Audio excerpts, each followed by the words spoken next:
on Australia's Parliament's efforts to curb their own carbon emissions scheme. They had the same thing. They tried to do what we are on the verge of doing. She writes about the Australia Parliament's efforts to curb their own scheme due to many politicians' doubt in human causes of global warming. More and more Australian politicians are being convinced now that the human contribution to climate change, global warming, be either cooler or warmer, is something you can't factor. We don't have that kind of power. So as the global warming debate climate is shifting, the backlash has fallen on Australia and Europe and Japan. The consensus is broken down. The scientists and politicians in those countries are taking a second look and say, wait a minute, we don't see any evidence here that man's causing any of this, and we don't see any evidence that there's any warming going on.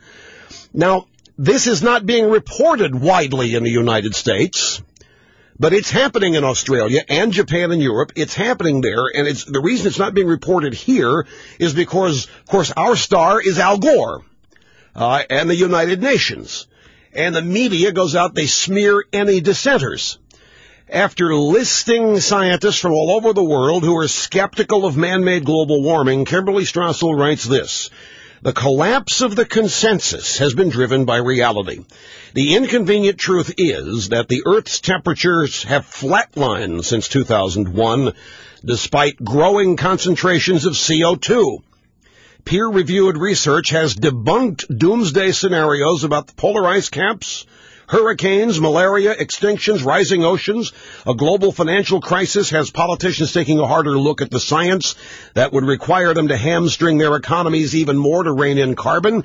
And they're deciding around the world they don't have the desire, and it makes no sense to put even more stress on their economies to reduce carbon when there is no evidence that more carbon is harming anything. Bottom line.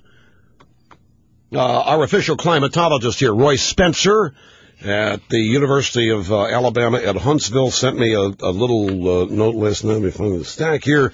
It's about fish, and they're finding that fish ears are growing. That is it here. Fish ears, and it's because of carbon dioxide in the ocean. It's a good thing. Well, wouldn't you know, I put it somewhere where I've got to find a better organizational way to put all this stuff together, because things I know I've read and put in a stack, I can't find them when I need them. Let's see, what else? There's one other thing in here, though. Oh, the frogs. Remember all the horror stories that we have seen over the years about deformed frogs at birth? And we have been told this is due to global warming and their ecology all out of whack. We find out that that's not the case. And the BBC, the left-wing BBC, is nonetheless the source. Scientists think they have resolved one of the most controversial environmental issues of the past decade, the curious case of missing frogs' legs. Around the world, frogs are found with missing or misshaped limbs, a striking deformity that many researchers believe is caused by chemical pollution and global warming.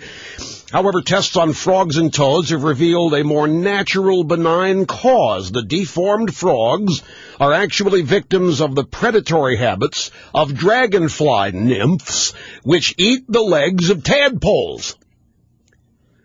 In the late 80s and early 90s, researchers started getting reports of numerous wild frogs or toads being found with extra legs or arms or with limbs that were partly formed or missing completely. The cause of the deformities became a hotly contested issue. Had to be caused by global warming, this and that, and that. People said that, no, this is happening naturally. We're debunked and called deniers and so forth. But they have now proven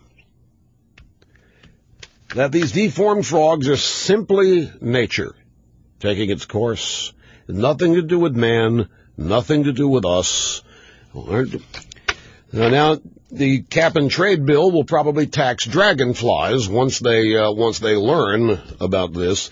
Anyway, I got to take a break here. We'll be back and